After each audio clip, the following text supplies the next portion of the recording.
It is estimated that about 93% of Americans have some level of metabolic dysfunction. Most people are unaware that the subtle symptoms they are experiencing is the early onset of chronic disease. Once disease becomes symptomatic, the issue has been manifesting in the body for a good 10 to 20 years.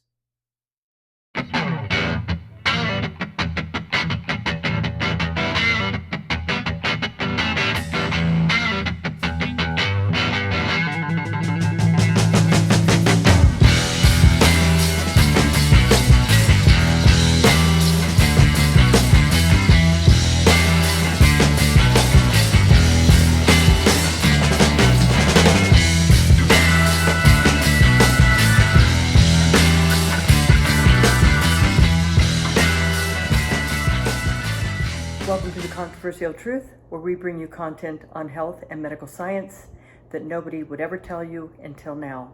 I'm your host, Dr. Victoria Munoz, and today we have a very special episode for you. Stay tuned.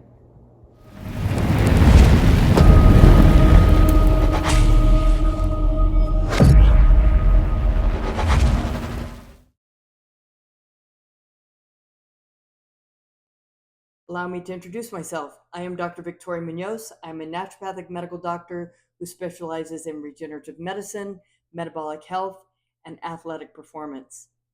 I work with athletes and non-athletes alike, and my patients are getting results. By having your health evaluated by a doctor that specializes in metabolic health, disease can be detected early and treated before it becomes symptomatic or becomes so bad that more drastic interventions are required.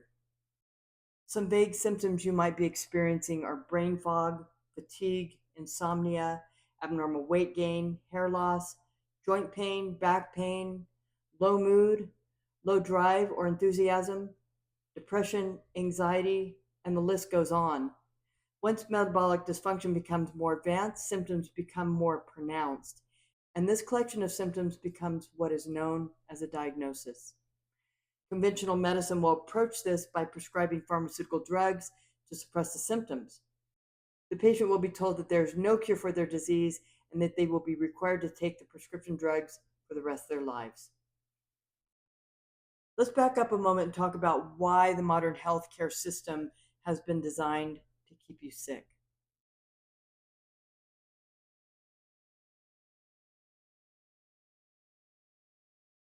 John D. Rockefeller was strongly instrumental in removing holistic and alternative medicine from medical school curriculum in the United States, the very medicine that actually works. At the time that this occurred, alternative medicine was mainstream. By the early 1900s, John D. Rockefeller gained control of over 90% of oil refineries in the United States through the Standard Oil Corporation. Petroleum chemicals consist of oils such as mineral oils, commonly used in Vaseline and lip balms, and surfactants, which are found in creams, shampoos, and cleaning products. This is where Rockefeller went from just being known for his work in the oil sector to venturing into the medical industry through the purchase of a German pharmaceutical company.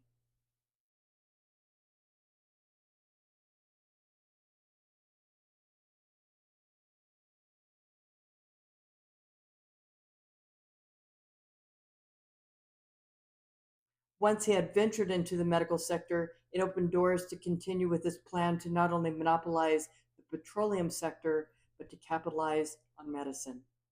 In 1910, the Rockefeller Foundation, along with the Carnegie Foundation for the Advancement of Teaching in New York City, helped to fund the Flexner Report of 1910.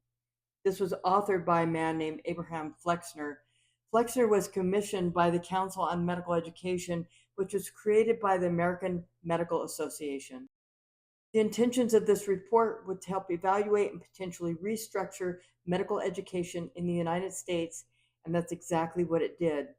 It was actually a manipulated study to help fund the agenda of monopolizing the U.S. healthcare system for profits. During this time, therapies such as homeopathy, herbal medicine, essential oils, chiropractic, and naturopathy were commonplace.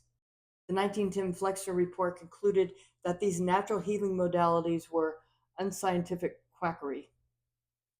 This report also concluded that there were too many medical schools as well as too many doctors in America and called for a standardization of medical education. Of course, this was the underlying intention, being that the American Medical Association would be the only entity that could approve medical school licensure in America. So essentially, what this means is that they needed to remove any doctors or curriculums supporting natural medicine. After this publication, Congress implemented changes based on Flexner's recommendations, which led to modern allopathic medicine becoming the standard, despite the quite barbaric methods of that time and current day for that matter. I will add that even with all the fancy advancements in medicine and medical technology today, humans are sicker than they have ever been as a species. The diseases that we know as common did not exist until about 100 years ago. Are you starting to see the correlation yet? Rockefeller worked with Carnegie to provide funding for medical schools across the country. This was on the conditions, of course, that they only taught allopathic medicine, and they were offered grants of significant proportions in order to adhere to these conditions. Talk about lining pockets. Through these grants, primarily funded by Rockefeller's petroleum monopoly, any mention of natural treatments, along with teachings on nutrition and diet, was not only removed from medical education curricula, but forbidden. Even to this day, allopathic medical doctors will find themselves before the board if they promote healing or the effective treatment of disease. What I mean is actually reversing disease rather than keeping the patient functionally ill and dependent on the pharmaceutical drugs that are paying these doctors thousands, if not millions of dollars annually. The further we get away from nature, the sicker we get. Supported by Rockefeller's influence on the media of the time, homeopathic and natural medicines were quickly discredited and demonized through targeted media campaigns. This still happens today. The media is bought and paid for by the manufactured food companies, and even more so by Big Pharma. Big Pharma has the biggest ad spend of any industry in the United States. These advertisers understand that the more you hear or see something, the more likely that information will become a permanent part of your programming. By now, I imagine you're getting a pretty good idea of how Rockefeller drastically influenced modern medicine. John D. Rockefeller also helped to fund the American Cancer Society in 1913. Now, under federal law, it is actually illegal to utilize any modality other than chemotherapy, radiation, or surgery in the treatment of cancer in the United States. Mind you, there have been over 100 cures for cancer, but unfortunately, you have to leave the country to have access to these therapies. It's easy to see that it's about following the money, considering that the average cost of cancer treatment in the United States is a minimum of $150,000. So by this time, Rockefeller owned 90% of the oil refineries in the United States, had funded medical societies, and helped to completely remove natural remedies from medical education in this country. This opened doors for a monopoly surrounding petrochemicals that John D. Rockefeller controlled. In addition, petrochemicals are utilized to manufacture a multitude of pharmaceutical drugs. Are you starting to see the big picture here?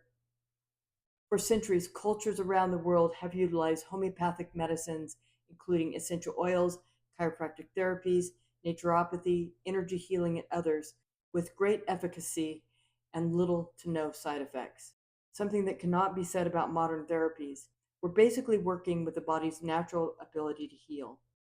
Rockefeller's influence on medicine has had detrimental long-term negative effects on society as a whole. It is clear that his motive in changing medical school education was based on private agendas and greed.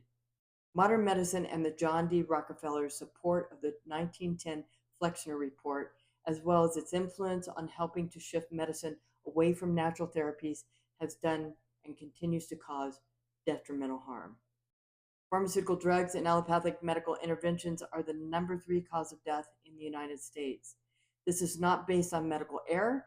This is when these treatments are implemented according to protocol.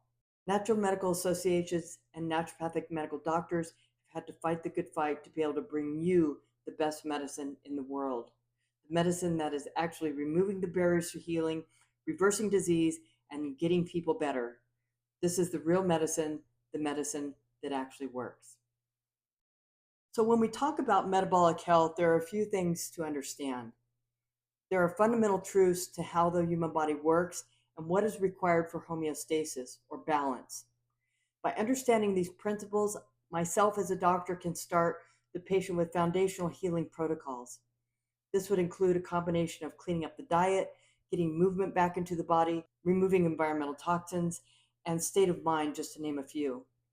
Through blood work, genetic testing, and any other studies that might be medically indicated, we can begin targeting more specifically what the patient needs and bring the patient into a state of homeostasis.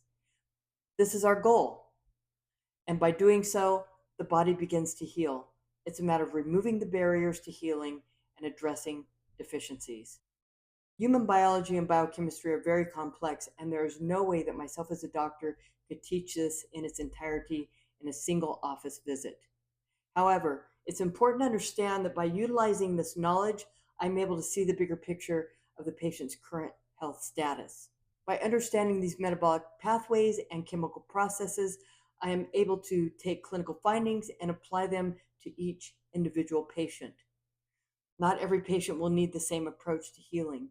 This is because we are as individual as our thumbprint. At Precision Health and Performance, we offer solutions to your health issues. Hey guys, if you'd like to learn more, check us out at our website at drvictoriamunoz.com. To schedule an appointment, you can go to our website or call our office at 480-239-1193. We work with patients all over the US, Canada, and Mexico. Hey, I'm Dr. Victoria Munoz. Until next time, take care.